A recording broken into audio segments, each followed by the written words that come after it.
ইমরান খুব লাজুক ছেলে ছিল। গ্রামের অন্য ছেলেরা মাঠে খেলত, নদীতে গোসল করত, কিন্তু ইমরান সব সময় একা থাকত। সে মনে মনে ভাবত, যদি কেউ আমাকে বন্ধু বানাতে চায়। একদিন বিকেলে সে হাঁটতে হাঁটতে গ্রামের বড় বটগাছের কাছে গেল। সেখানে বসে থাকতে থাকতে হঠাৎ শুনতে পেল, কেউ কাঁদছে।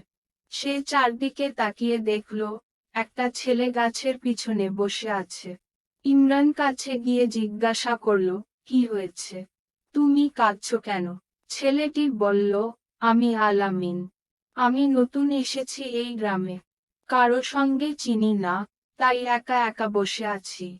ইমরান অবাক হয়ে বলল, তুমি তো আমার মতোই।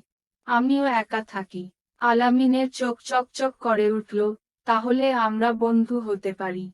সেই দিন থেকে ইমরান আর একা থাকল না। তারা একসঙ্গে হাঁটতে বের হতো, মাঠে খেলতে যেত, নদীর ধারে বসে গল্প করত। ইমরানের মা খেয়াল করলেন, তার ছেলে আগের মতো চুপচাপ থাকে না। একদিন আলামিন বলল, ইমরান, তুমি যদি সেদিন আমার পাশে না আসতে, তাহলে আমি হয়তো কখনোই বন্ধু পেতাম না। ইমরান হেসে বলল, সত্যিকারের বন্ধুত্ব হয় একে অপরকে বোঝার মাধ্যমে। সেই দিন থেকে দুজনের বন্ধুত্ব আরও গভীর হলো। ইমরান বুঝতে পারল, শুধু একটু এগিয়ে গেলেই বন্ধু পাওয়া যায়।